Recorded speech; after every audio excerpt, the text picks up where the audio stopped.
días, ¿cómo están? Mi nombre es Erika Johanin, por si alguno no me conoce.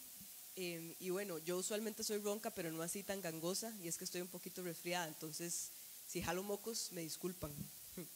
Espero no jalar muchos. Estamos en el medio de una serie, ¿verdad? La serie que se llama Libres, tener fe y no morir en el intento. Y lo que estamos haciendo es encontrando libertad, ¿verdad? Me ha gustado muchísimo esta serie y en especial también lo que está pasando en los grupos pequeños, porque estamos conversando acerca de cómo podemos ser libres. Y hoy vamos a estar hablando un poquito de eso relacionado a la adoración. ¿Qué nos dice Dios de la adoración? ¿Cómo adoramos? ¿A dónde adoramos? ¿Dónde quiere Dios que lo adoremos? ¿Y de qué se trata la adoración? Históricamente las personas, ¿verdad? Los seres humanos hemos adorado en templos. Comúnmente ahí, inclusive diferentes religiones han buscado templos, han construido templos para adorar a Dios. Entonces, como pensando en esta idea, me puse a pensar a qué templos he ido yo, qué templos conozco, cuál ha sido mi experiencia con los templos o con las iglesias. Y me acordé de dos templos que me impresionaron mucho. Entonces les quería contar. El primer templo que les quiero contar fue hace como 2 años en Santiago de Chile. Esta se llama la Catedral Metropolitana de Santiago. Está ubicada en un lugar que se llama la Plaza de las Armas. Y este viaje fue un viaje muy especial para mí. Lo hice antes de tener a mi hijo y lo hice con mi abuela. Mi abuela tiene 90 años, entonces fue un viaje muy especial. Mis tíos vivían allá, nos fuimos a visitarlos a ellos, pero ¿verdad? Yo no sé cuánto tiempo más va a vivir mi abuela. Les traje una foto para que la conozcan. Ella sabe. Y ahí estamos en Chile. De hecho estamos en uno de los viñedos. Tal vez lo puedan ver un poquito por aquí. Por eso estamos tan contentas, porque ya nos habían dado a probar vino. Pero entonces fue un viaje así, ¿verdad? Todo era demasiado bonito. Todo lo que yo hacía y lo hacía con mi abuela era demasiado especial. Pensaba, ¿verdad? ¿En qué otro momento voy a estar yo con mi abuela de 90 años en un viñedo en Chile? Todo era así. Y fuimos a conocer un montón de lugares y llegamos a la catedral. Y tal vez, ¿verdad? Tal vez por fuera no se ve como la gran cosa, pero vean qué chiva que es por dentro. ¿Verdad? Está toda decorada y uno entra ahí y uno siente como una paz, ¿verdad? Se siente como un descanso, como una paz. No sé si alguna vez les ha pasado. Y yo no me considero católica, pero aún así yo entré ahí y no pude evitar empezar a orar y hablar con Dios y darle gracias por ese viaje que me había regalado y por poder estar ahí con mi abuela, ¿verdad? Y estaba impresionada viendo las decoraciones de este templo, que es enorme además. Esta es solo como la parte principal, pero tiene como 3 altares más y una parte subterránea y como, no sé, cosas que se extienden hacia los lados. Es súper grande. Entonces sí, fue súper bonito y entré ahí y no pude más que adorar a Dios y que levantar mi cabeza y darle gracias a Él. Este es otro, este se llama el St. Patrick's, o la iglesia de ¿cómo se diría? San Patricio, ¿verdad? En Nueva York. Y este es chivísima porque ven los edificios que están ahí alrededor. Todos los edificios en Nueva York son así, o la mayoría, son como de una estructura súper moderna, son altísimos, ¿verdad? Como cuadrados, muy impresionantes también. Pero de repente uno camina, en Nueva York uno camina un montón y uno llega ahí y se encuentra con esa maravilla de arquitectura gótica que hace como un contraste con todos los edificios. Y Nueva York además es una ciudad muy acelerada, ¿verdad? Digamos, si usted va caminando por Nueva York y usted para, lo atropella la gente. Eso no se puede hacer. Usted no puede parar en la acera de repente. Hay que poner direccional y correrse, casi como en un carro. Entonces uno va rápido, ¿verdad? Todo es rápido. Y de repente uno llega a este lugar y uno entra y todo desacelera, ¿verdad? Y es como un oasis. Y yo me acuerdo que estábamos ahí en Nueva York y fue un viaje que hice con unas amigas y entré ahí y lo que me impresionó demasiado era pensar cuánta gente había hecho oraciones ahí anterior a mí, cuánta gente había entrado ahí clamándole algo a Dios, ¿verdad? Y investigué un poquito, así se ve por adentro, vean qué chiva. La iglesia fue construida en 1858. La construcción fue del 58 al 78. Entonces, desde esa época, me imaginaba yo, cuando entré a ese lugar, había gente adorando y clamando a Dios en ese lugar. ¿Cuántas personas habían pasado por ahí tratando de conectar con lo divino? Eso me impresionó demasiado. Y por la época quería enseñarles la última. ¿La reconocen? ¿Cuál? La Basílica de los Ángeles, ¿verdad? Ya José les preguntó si habían ido a la romería. Yo les iba a preguntar, pero ya vi que algunos levantaron la mano, que fueron a la romería. Yo crecí católica, ¿verdad? No era una muy buena católica, la verdad, porque iba a misa solo cuando pasaba algo, o sea, cuando alguien se casaba o había que ir a un bautizo o algo así. Pero crecí en la tradición católica y fui algunas veces a la romería. Y me estoy acordando la última vez que fui a la romería. Yo tenía creo que entre 18 y 20 años. Me costó demasiado saber la fecha exacta y recordarme de cuántos años tenía, pero por ahí. Y no sé por qué fuimos. Lo que sé fue que mami nos dijo un día, como una semana antes de la romería, unos días antes, nos dijo, vamos para la romería. Yo pensé, qué raro, ¿verdad? Y ella quería que fuéramos a la romería, ella, yo y mis 2 hermanos, y quería que la camináramos juntas. Y yo no entendía, qué raro, pero intuí, como que pude ver un poquito y intuía que para mami era importante. No sé por qué, no me acuerdo qué momento estaba pasando nuestra familia, la verdad, no sé muy bien, pero ella quería que lo hiciéramos. Y medios obligados, nos fuimos mis hermanos y yo. Yo en ese momento no creía mucho en nada, pero bueno, empecé a caminar y me pasó algo. Y lo recordé ahora que estaba escribiendo esta charla y creo que nunca se lo he contado a nadie, creo que ni mami sabe que esto me pasó. Yo iba caminando, ¿verdad? Uno camina y camina y camina y camina. Y yo ahí camine y empecé a hablar con Dios, ¿verdad? Y me acuerdo que yo tenía un miedo muy profundo en esa época. Tenía demasiado miedo. Y el miedo que tenía era porque yo tenía como 19, 20 años y yo salía mucho y tomaba mucho. Y en mi familia hay alcoholismo por ambos lados. Y yo he sido víctima de primera mano del dolor que eso puede hacerle a una familia. Y entonces yo tenía un miedo demasiado profundo, muy escondido, que no le decía a nadie, de convertirme en una alcohólica. Yo sentía que yo iba para ahí. Y yo caminé toda la romería pidiéndole a Dios que eso no sucediera. Y me acuerdo que llegué y entré a la iglesia y clamé a Dios, le pedí que por favor me protegiera de eso y que eso no sucediera. Y ya, y no me acuerdo de nada más.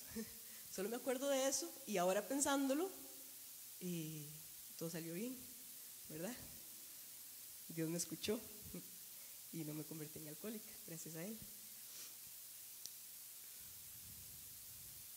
Entonces, quería contarles un poquito de mi experiencia con los templos, porque hoy vamos a hablar un poco de esto, ¿verdad? Y de la adoración y de qué pasa en los templos y de por qué son los templos y de cómo es ahora. Y más que todo, quisiera que encontremos libertad, ¿verdad? Para adorar a Dios. Entonces, yo voy a leer un pasaje. Vamos a estar en 3 de los 4 evangelios. Vamos a leer un montón de pasajes hoy, así que tienen que poner mucha atención. Pero primero les pido que me acompañen a orar.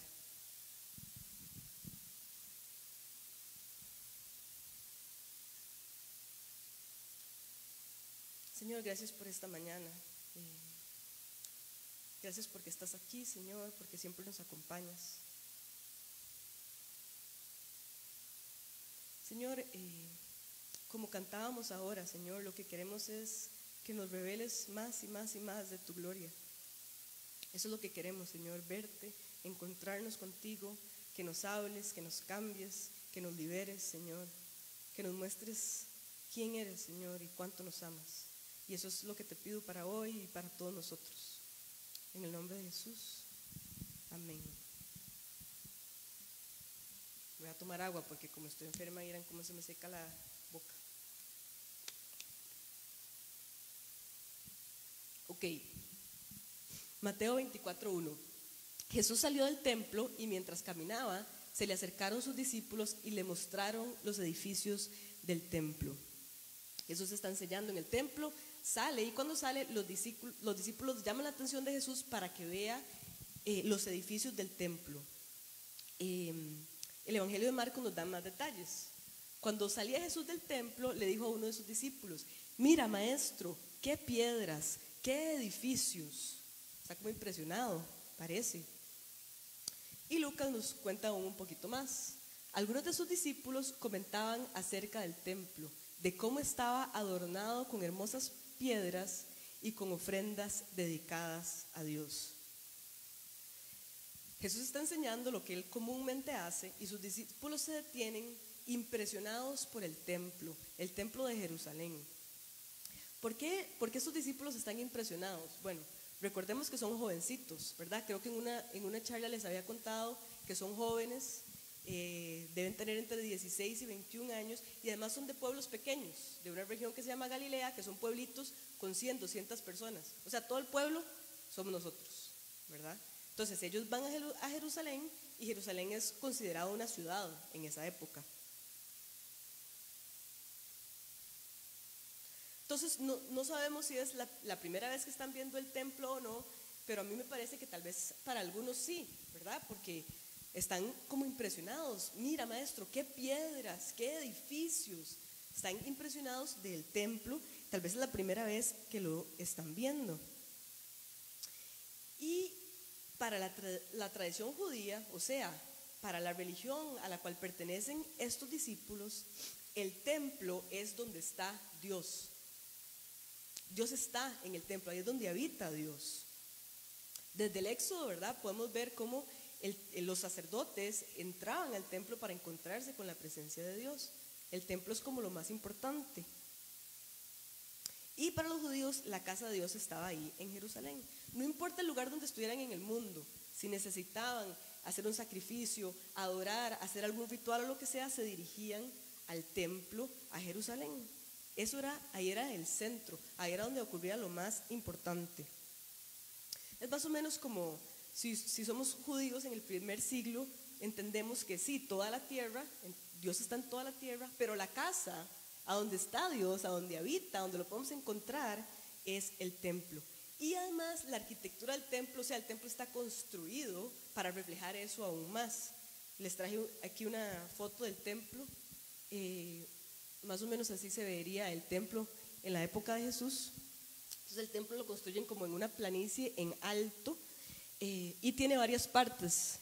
Esta pared, como esta cerquita que ven ahí, que en realidad es una pared grande, el templo es bastante grande, se llama Soreg y es la pared de separación. O sea que ninguna persona que no fuera judío, ningún gentil, ninguna persona que no fuera judío podía pasar de esta pared, tendrían que quedarse en esta zona, nadie podía entrar ahí, ni siquiera un judío no practicante, todos tienen que quedarse allá afuera. El rey Herodes no podía pasar de aquí. Después está esta parte, ven esta parte de aquí, esa parte es el patio de las mujeres, entonces las mujeres podían llegar hasta aquí. Esta partecita de aquí es el patio de los sacerdotes, los sacerdotes podían entrar hasta ahí. Y aquí está el lugar santo. Y adentro del lugar santo está el lugar santísimo o el tabernáculo. Y ahí es donde estaba la presencia de Dios y solo el máximo sacerdote podía entrar a ese lugar y solo podía entrar una vez al año. ¿Okay? Así funcionaba en la cultura judía, cómo las personas se podían acercar a Dios y cómo las personas podían adorar a Dios. Entonces, dependiendo de quiénes eran, podían estar más cerca o más lejos de Dios, ¿cierto? Si usted es un gentil, hasta aquí se puede acercar. Dios está aquí. Si usted es un gentil, hasta aquí se puede acercar. Si es mujer, hasta aquí. Si es sacerdote y si es el máximo sacerdote, puede entrar ahí una vez al año. ¿Verdad? Y entonces ahí están los discípulos, en algún lugar por aquí, viendo el templo, muy cerca de la presencia de Dios, muy asombrados y muy impresionados. Y es que la verdad hay demasiado por qué impresionarse. Este templo es increíble. Herodes construyó este templo sin grúas, ¿verdad? Y sin camiones. ¿Ustedes han visto cuánto han durado haciendo la rotonda esa? Hay que llamar a Herodes para que la construya. Cada una de las piedras que se usó para construir este templo pesaba 50 toneladas. Se necesitaron 1000 bueyes para transportar las piedras 1 milla de donde eran cortadas a donde estaba el templo. Y las piedras angulares pesaban 80 toneladas. Y algunas de esas piedras angulares están a 30 metros arriba. O sea, yo no tengo ni idea, si hay un arquitecto aquí que me ayude, ¿cómo hicieron eso? No hay grúas. ¿Cómo subís una piedra de 80 toneladas, 30 metros en el aire, hacia arriba? Algunas de esas piedras todavía están hoy. Hay una partecita que uno puede ir a ver y ahí hay algunas piedras que quedaron. Entonces, ¿verdad? Yo les cuento esto para que ustedes se pongan en los zapatos de los discípulos y digan, claro, ¿qué piedras? Por supuesto, pesan 80 toneladas. ¿Qué piedras es la reacción correcta? ¿Qué edificios? ¿Verdad? Seguro están pensando, ¿cómo lo hizo Herodes? O sea, ¿cómo construyeron esto? Es una maravilla. Es increíble. Y vean lo que contesta Jesús. Pero él les dijo, ¿ven todo esto? Les aseguro que no quedará piedra sobre piedra, pues todo será derribado. Qué raro Jesús, ¿verdad? Todo el mundo impresionado y él sale con que todo se va a caer. Perdón, se me pegó esto. Ya. Los discípulos en el centro del centro, en la presencia de Dios, viendo el templo tan maravilloso, que inclusive en la tradición de Jesús es algo importante. O sea, Jesús era judío, Jesús no era cristiano, cristianos somos nosotros. Jesús era judío. O sea que para Jesús el templo significa algo muy importante, o debería. Pero Jesús no solo no comparte su asombro, sino que dice, no, es que todo eso se va a caer, digamos, estamos contra el tiempo ya. Todo se va a derrumbar.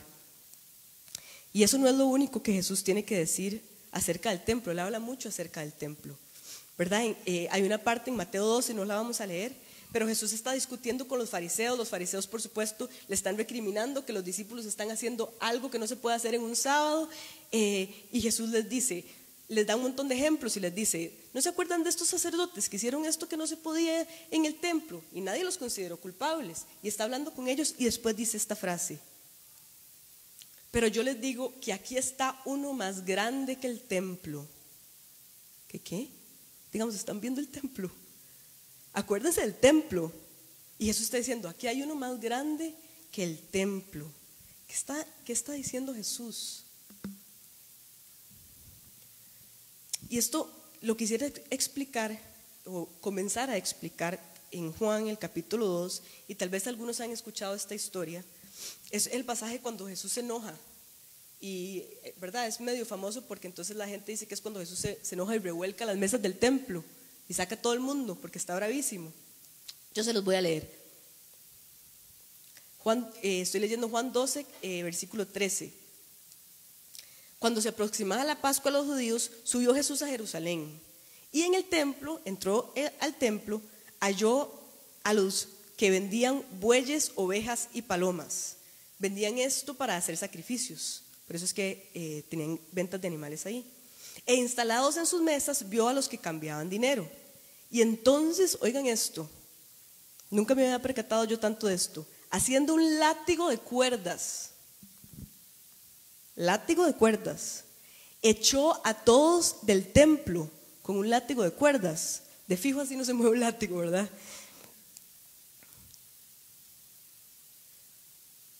Juntamente con sus ovejas y sus bueyes, regó por el suelo las monedas de los que cambiaban el dinero y derrumbó sus mesas. Eso es lo que yo siempre me acuerdo, como me imagino a Jesús, ¿verdad? Volcando mesas. A los que vendían las palomas les dijo, saquen esto de aquí. ¿Cómo se atreven a convertir la casa de mi padre en un mercado? Y dice que sus discípulos se acordaron de que está escrito, el celo por tu casa me consumirá. Entonces los judíos reaccionaron, claro, los judíos, ¿verdad?, que están en el templo reaccionan, pero ¿qué está pasando? Y le preguntan, ¿qué señal puedes mostrarnos para actuar de esta manera? O sea, le están preguntando, ¿usted quién se cree? ¿Bajo qué autoridad está haciendo esto? ¿A dónde dice que usted puede hacer esto? ¿Verdad? ¿Quién es usted? Y Jesús le responde, destruyan este templo, respondió Jesús, y yo lo levantaré de nuevo en 3 días. Y nosotros lo leemos como muy serios, ¿verdad? Pero yo no sé si esto les dio risa a los judíos de esa época, ¿verdad? Herodes, el hombre más rico del mundo. Es más, algunas personas consideran que Herodes es el hombre más rico del mundo hasta el día de hoy. O sea, es la persona con más riqueza que ha existido en todo el mundo hasta el día de hoy. O sea, es más rico que Bill Gates. Bueno, Bill Gates ya no es el más rico, creo que a alguien le pasó, pero ustedes me entienden. Herodes llevaba más de 46 años construyendo ese templo con todos los recursos a su disposición, más de 1000 bueyes y más de 10,000 trabajadores. Entonces, ¿de qué está hablando Jesús? Porque es imposible que él vaya a destruir ese templo y reconstruir otro en 3 días, ¿verdad? Y vean las palabras que subrayé: destruyan y levantaré. Suena demasiado como que lo que le pasa a Jesús, ¿verdad? Que lo asesinan y que a los 3 días resucita. ¿Será que Jesús está hablando de sí mismo, de su propio cuerpo? Y esto es muy importante. Al puro final, cuando a Jesús lo llevan ante Caifás y están a punto de crucificarlo, preguntan, necesitamos un testigo que venga y nos dé algo para poder condenarlo. Y dice la Biblia que no llegaba nadie, que no habían testigos, y que al rato llegaron 2. Y los 2 testigos lo que dijeron es, mátenlo, porque él dijo que iba a destruir el templo y construirlo en 3 días. Y dicen, ok, vamos a matarlo. Esa es una de las razones más importantes. ¿Y por qué? Jesús está diciendo que va a destruir algo que representa demasiado para ellos. Representa todo. El templo era el centro, era lo más importante, era donde vivía Dios. En la religión judía eso era algo demasiado importante. Lo raro más bien es que no represente algo importante para Jesús, y es por lo que Él nos está tratando de decir. Pero el templo era algo demasiado importante. En el templo había un tesoro, y todas las personas, de acuerdo al Torá, tenían que pagar un impuesto. Y ese impuesto que se pagaba era para ayudar a los pobres y a los necesitados, para crear justicia, para crear igualdad. Esa era una de las razones de ser del templo. Dar justicia, igualdad, ayudar a los necesitados. Porque el templo era un lugar de encuentro entre el cielo y la tierra. Y entonces de ahí tenía que salir todos los atributos de Dios, toda la bondad. Pero este templo se había corrompido, ¿verdad? Es parte de por qué Jesús se enoja y bota mesas y hace un látigo de cuerdas. Cada vez que hago así me siento como en un circo. Y estas familias que estaban a cargo del templo se habían enriquecido. No relacionen con cosas que pasan hoy en día, ¿verdad? Hoy en día las iglesias no se corrompen, ¿o sí? Dicen los arqueólogos que descubrieron botellas de vino de hasta $5,000 en casas de estas familias que eran las que administraban el templo. O sea, en lugar de estar recibiendo esos dineros para darlos a las personas necesitadas, se los estaban echando encima en botellas de vino. Y en esta época, parecido a hoy, pero tal vez aún más, si usted era el líder religioso, si usted era el que estaba encargado del templo, usted era el que tenía todo, porque la religión y la política y la economía, todo estaba ligado, era prácticamente lo mismo. Y entonces Jesús se está levantando en contra de esto, ¿verdad? Jesús está diciendo, esto no puede ser, no se trata de esto. Algunas personas dicen que argumentan que en realidad mataron a Jesús no por decir que era el Hijo de Dios o no por decir que Él se iba a levantar en 3 días, sino porque Él estaba amenazando los bolsillos de las personas de plata de esa época. Y dijeron, esto no va, nos está tocando el bolsillo y nos está tocando el poder, hay que matarlo. Entonces uno puede leer como que el templo debía caer, de hecho cae en el año 70, lo destruyen. Uno puede leer como que el templo merece caer porque ya no es el lugar de encuentro entre el cielo y la tierra, porque está corrupto, porque nadie se preocupa por la justicia, pero también hay otra forma de interpretarlo. Ya les voy a explicar esa imagen. Por miles de años las personas han construido templos, ¿verdad? Y ahí van a adorar a Dios. Y los templos lo que hacen es que separan un lugar y lo consideran, para considerarlo santo. Eso es lo que la palabra santo significa, en realidad, separar algo que está aparte de lo demás para una cosa específica. Entonces, algo pasa por definición en automático. Si yo digo que este lugar es santo, ¿verdad? Digamos, esta alfombra donde yo estoy es santa, automáticamente todo lo que está fuera de la alfombra es común o es no santo. Eso pasa en automático, por definición, ¿verdad? Entonces, digamos, si el templo es santo, a donde yo hago mandados, no es santo, es común, es normal, es espacio normal. Si yo me encuentro con Dios en el templo, entonces no me encuentro con Dios en los otros espacios. Como cuando, no sé cuántos aquí crecieron en iglesias así como muy conservadoras y le decían a uno chiquillo, no corran el altar, porque el altar es santo. Pero en el parqueo de la iglesia sí se podía correr, pero en el altar no, porque el altar es santo. Uno se comporta diferente dependiendo del tipo de espacio en el que está. La iglesia estaba separada del mundo. En la iglesia era lo que estaba santo, a donde uno se podía encontrar a Dios, y el resto era común. Eran espacios no santos o espacios comunes. Pero Jesús vino a cambiar las cosas.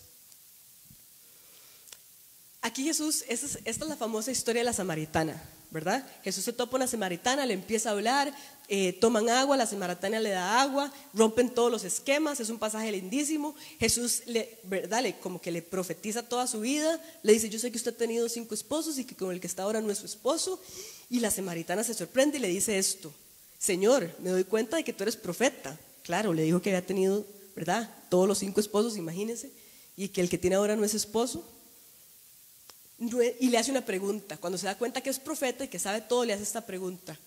Nuestros antepasados adoraron en este monte, pero ustedes los judíos dicen que el lugar donde debemos adorar es en Jerusalén, en el templo. Está hablando del templo, ¿verdad? El que les acabo de contar. ¿Qué le está preguntando a Jesús? Vea, usted que todo lo sabe, que me parece que es profeta. Los samaritanos creemos que hay que orar aquí, pero los judíos creen que hay que orar en aquel monte. ¿Qué es lo correcto? ¿A dónde hay que adorar? ¿Cómo es que hay que adorar? ¿De qué se trata? ¿Quién tiene razón? ¿Qué religión tiene razón? Dígame cuál es el monte. Y vean lo que le responde Jesús. Créeme, mujer, que se acerca la hora en que ni en este monte ni en Jerusalén adorarán ustedes al Padre. Jesús era judío, ¿verdad? Los judíos creían que en Jerusalén era donde se adoraba a Dios. Y Jesús le dice, ni en el monte suyo, ni en el templo mío. No se trata del lugar, la cosa está cambiando, hay algo diferente. Pero se acerca la hora, continúa Jesús hablando, y ha llegado ya en que los verdaderos adoradores rendirán culto al Padre en espíritu y en verdad. No tiene que ver con templo o con un templo físico ni con un edificio, porque así quiere el Padre que sean los que le adoren. O sea que ya no se trata de un lugar, ¿verdad? No se trata de un lugar físico, pero tampoco ya se trata de si somos samaritanos o judíos, ni de si somos mujeres o hombres, o de si somos gente común y corriente o si somos el sacerdote. ¿Ahora de qué se trata? Se trata de nuestro espíritu y de nuestra verdad. Se trata de lo que hay en nuestro corazón. Se trata de una postura de nuestro corazón. Ya no importa dónde estemos. Hace varios años, mi esposo tiene una casita ahí en Tibies. Tibies es una playa por el puerto, antes de llegar al puerto. Y entonces, desde que conozco a mi esposo, que éramos amigos hace como 18 años, voy a Tibibes. Y hace algunos años, me acuerdo que estaba ahí con él y estábamos bañándonos en el mar, si no me equivoco, en la tarde. Y estaba ahí, ¿verdad?, conversando en las olas. Bueno, es un mar muy fuerte, uno no puede conversar demasiado porque se lo lleva la ola. Pero estábamos ahí y algo me pasó. Como que me puse a ver el mar, ¿verdad? Tal vez esto le ha pasado a algunos porque el mar es como magnífico.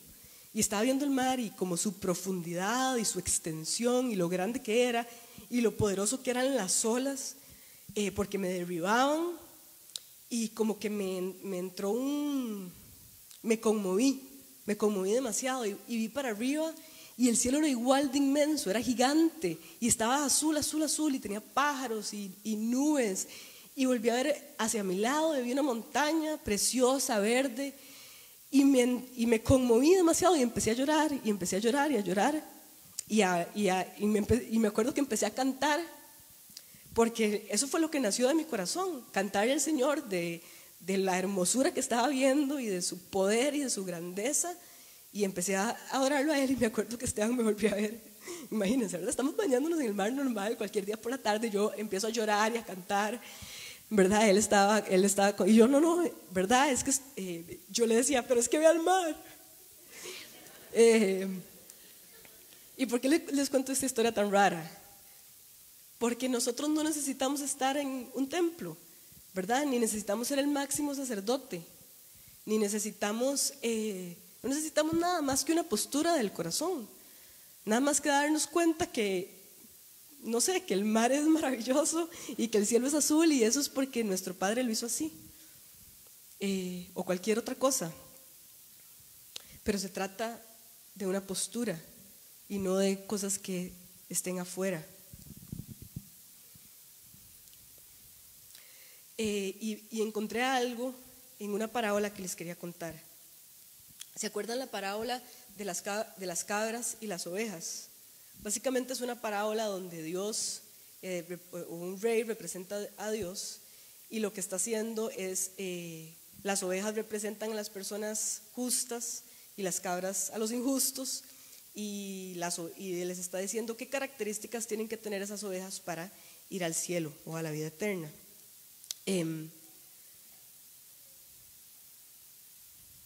Les voy a leer las características para que se acuerden porque es muy conocido. Entonces el rey, ese es el último versículo y ahorita lo vamos a ver. Si alguien me quiere seguir, estoy en Mateo 25:31. Entonces el rey les dirá a los que están a su derecha, a las ovejas: vengan ustedes a quien mi Padre ha bendecido, reciban su herencia. ¿Por qué? Porque tuve hambre y ustedes me dieron de comer, tuve sed y me dieron de beber, fui forastero y me dieron alojamiento, necesité ropa y me vistieron, estuve enfermo y me atendieron, estuve en la cárcel y me visitaron. Y los justos, ¿verdad? Pero Señor, ¿cuándo? ¿Cuándo hicimos todo eso? Yo nunca lo vi a usted, yo nunca hice nada de eso por usted, ¿verdad? ¿Cuándo estuvo enfermo y lo visitamos en la cárcel? No me acuerdo. Y esto es lo que el rey les responde: les aseguro que todo lo que hicieron por uno de mis hermanos, aún por el más pequeño, lo hicieron por mí. ¿Y por qué estoy haciendo énfasis en esto? Porque cuando yo hago algo por mi prójimo, cuando yo ayudo a un necesitado, cuando abrazo a una persona que está llorando, cuando me preocupo por el que tengo a la par, cuando amo al que tengo que a la par, ahí está Jesús. Es lo que está diciendo, ¿verdad? O sea que lo divino está en cada cosa que nosotros hacemos. O sea que ya no hay que ir adentro o atrás del tabernáculo para encontrarnos con lo divino. Lo divino está y la presencia de Dios está en cada encuentro que nosotros tenemos. Ya no hay barrera de separación. ¿Se acuerdan la murallita? Que en realidad era grande, el Soreg, ya no existe.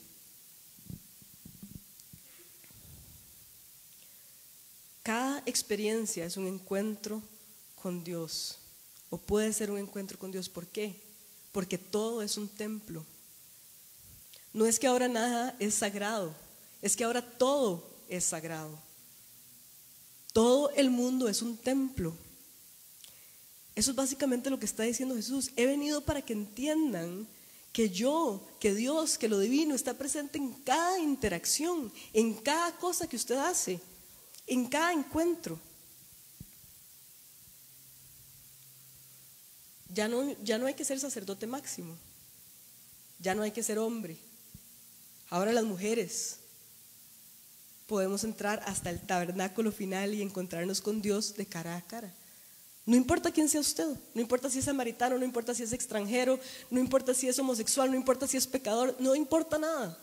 Todos tenemos el mismo acceso, porque todo es un templo y Jesús está en cada interacción y en cada cosa que nosotros hacemos. Vean, yo antes iba a una iglesia donde me enseñaban de formas muy sutiles que para acercarme a Dios y para estar cerca de Dios yo tenía que leer la Biblia todos los días.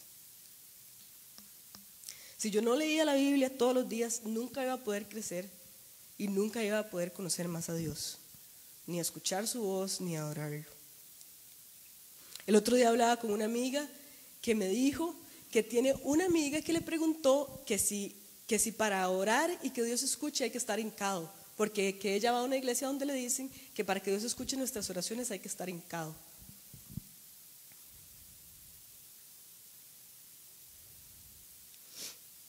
Yo no sé qué fórmulas les han dado a ustedes, qué cosas les han dicho que hay que hacer para estar más cerca de Dios. Pero de lo que Jesús quiere darnos libertad, de lo que Él quiere librarnos, es de las estructuras. Jesús mismo le prestó importancia a su propio templo, que era lo más sagrado que Él tenía de su misma religión. Él dijo, se va a destruir en 3 días. O sea, no importa, esas piedras y esas toneladas y toda esta cosa tan magnífica, basura casi que, se va a destruir, no importa. Porque las estructuras no eran importantes para Jesús y eso es lo que Él quiere cambiar. No se trata de estructuras, yo estoy presente en todo. Por supuesto que en mi palabra, por supuesto que en la Biblia, pero también en un café compartido, en una sonrisa, en una ida al súper, en un abrazo. Todo es una oportunidad para encontrarnos con Él. Yo tengo un grupo pausa, ¿verdad? Y entonces nos reunimos y es súper bonito. Y en una de las ocasiones estábamos ahí en el grupo, como ni me acuerdo ya de qué estábamos hablando, pero una de las personas contó una historia y se las quería contar. Yo le pedí permiso por aquello. Dice que iba en el bus, se llama Fabio, es joven, súper joven, como de mi edad, no, más joven todavía. Yo no soy tan joven. Dice que iba en el bus para la casa, cansado, no me acuerdo si después de un día de trabajo o de universidad o qué, y hizo cambio, llegó a la casa, ¿verdad? Se bajó en la parada de la casa, no llegó a la casa, se bajó en la parada de la casa y se topó con una señora mayor que dice él se veía humilde y que llevaba 2 bolsas del súper, una en cada mano. Y la señora le preguntó, muchacho, ¿a dónde queda tal y tal calle? Y entonces Fabio se dio cuenta que la muchacha estaba muy lejos de esa tal y tal calle. Entonces pensó, uy, esta señora, ¿verdad? Yo estoy cansado. Entonces como que empezó a tratar de decirle lo que tenía que hacer, porque la señora tenía que ir a otra parada, montarse en otro bus para poder llegar a esa calle que estaba preguntando.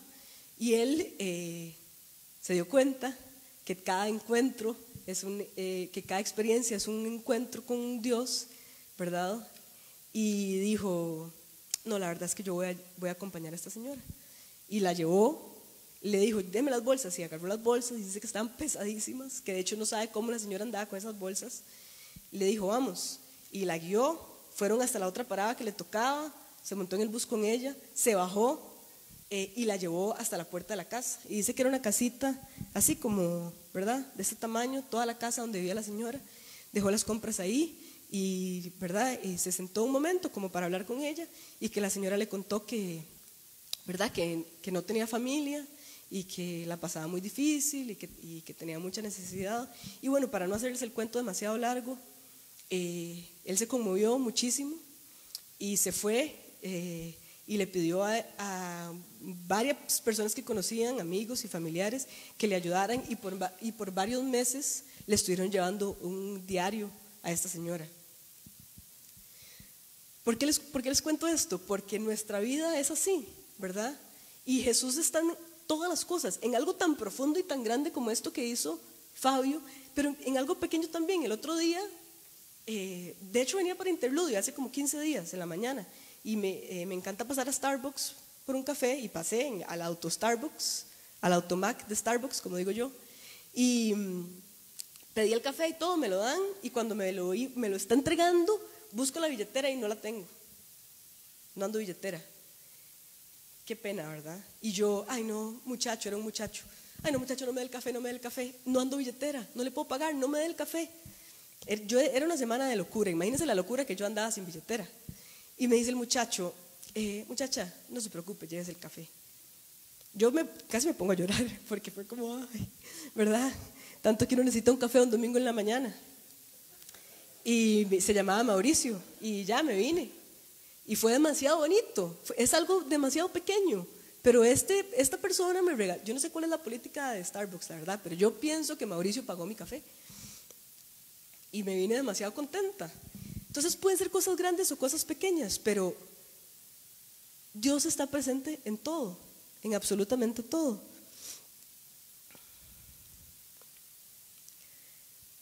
Les conté que, ¿verdad? Que en la iglesia que iba antes me decían eso de que había que leer la Biblia. Yo amo la Biblia, yo amo leer la Biblia. Y desde que salí de esa iglesia hasta un año, o sea, hasta hace como 6 meses, por un año entero no pude leer la Biblia. No la podía ni abrir. Es más, yo tengo programado que me llega un versículo al día en el celular, no lo podía ver. Cuando me llegaban lo tenía que borrar, ni siquiera lo podía leer, porque sentía una cosa demasiado fea. Y lo que me pasaba, lo que sentía era como que estaba cautiva, como que había perdido mi libertad, como que me habían obligado tanto a leerla que ya no podía, me sentía cautiva. Eso fue lo que me pasó, y necesité un año para que eso se me quitara y para ser libre. Y les voy a decir algo, en ese año que yo no leí la Biblia no me partió un rayo. Es más, Jesús no me dejó ni un solo día.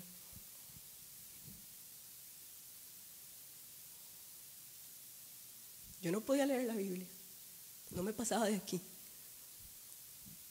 Y Jesús no me dejó ni un solo día. Y lo conocí más y crecí más. ¿Por qué? Porque no se trata de estructuras ni de reglas. Yo no les estoy diciendo que dejen de leer la Biblia, ¿verdad? Cuidaban todos ahora no leer la Biblia por un año. No se trata de leerla o de no leerla.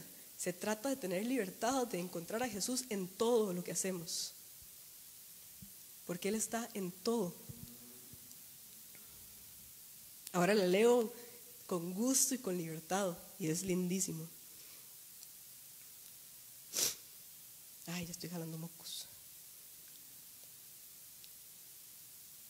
Ya se me pegó esto otra vez.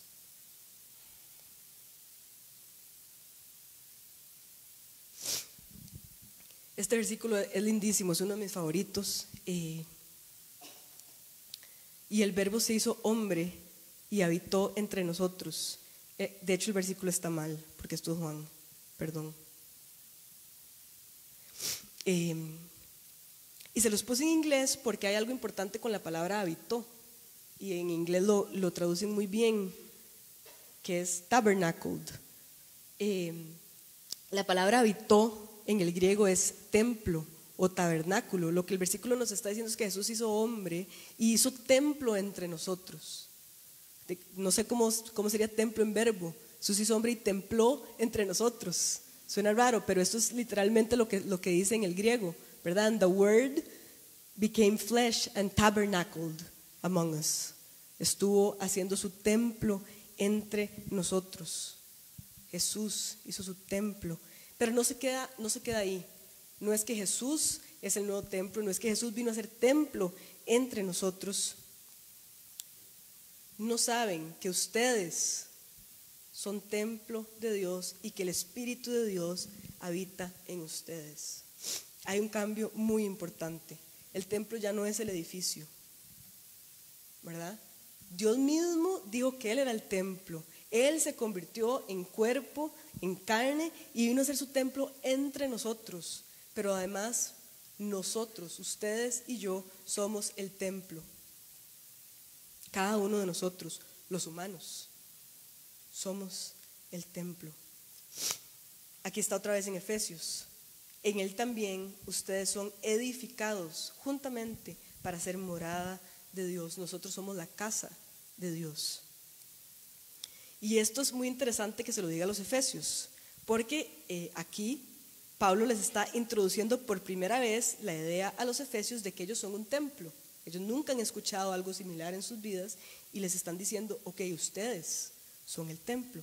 ¿Y por qué esto es interesante? ¿Por qué me detengo a decirles esto?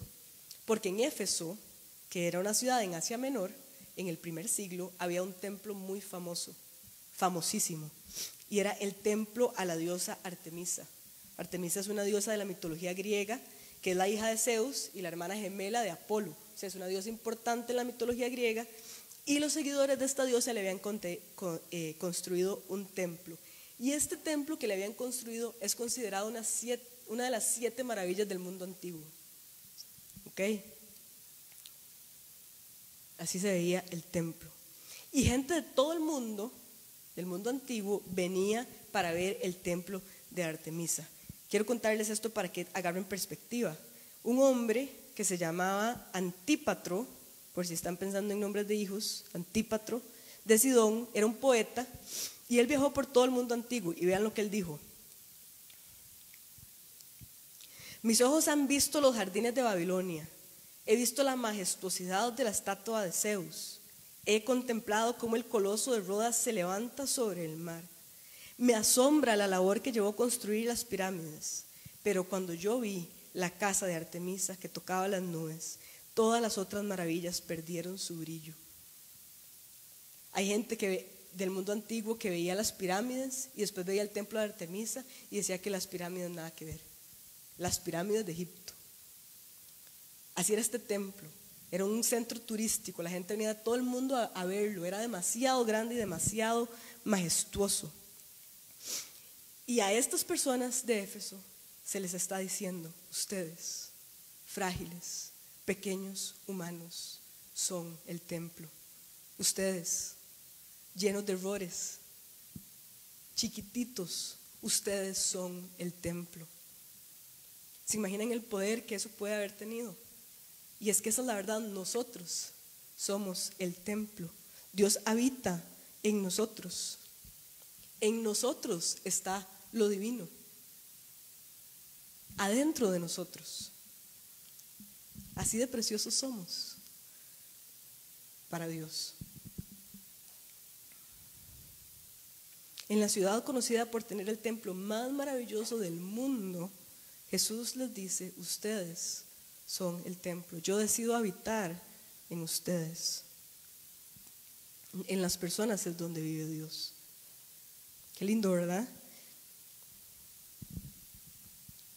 Entonces, si antes el templo de Jerusalén era el lugar donde se hacían sacrificios y era el lugar donde se adoraba a Dios, ahora nosotros adoramos a Dios en espíritu y en verdad. Y solo se necesita una postura del corazón.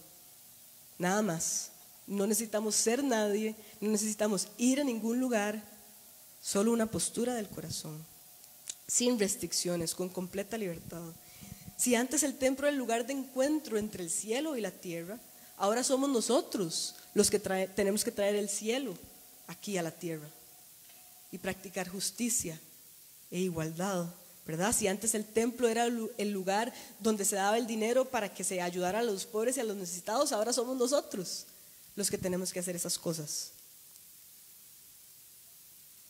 Si antes el templo era lo más sagrado y solo el sacerdote máximo podía entrar una vez al año, ahora tenemos acceso a Jesús y a Dios todos los días y no importa quién seamos ni cómo seamos, y no tiene que ser una vez al año.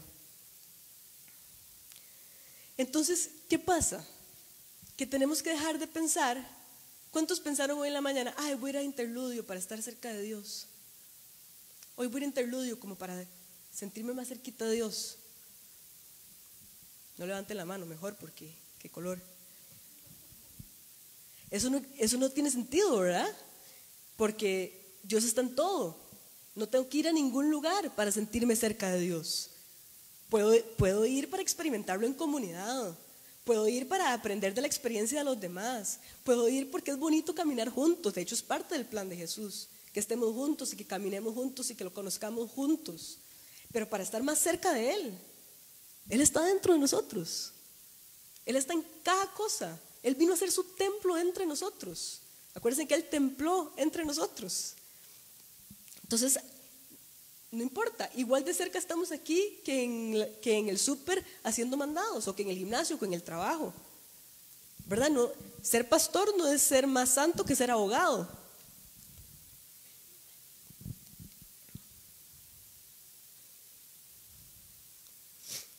Tenemos libertad de venir o no venir. Tenemos libertad de leer la Biblia o de no leerla. Tenemos libertad de ayudar o no ayudar. Pero Jesús está en todo y tenemos la oportunidad de verlo en cada cosa y de experimentarlo en cada momento. ¿Cómo? Con nuestra postura del corazón.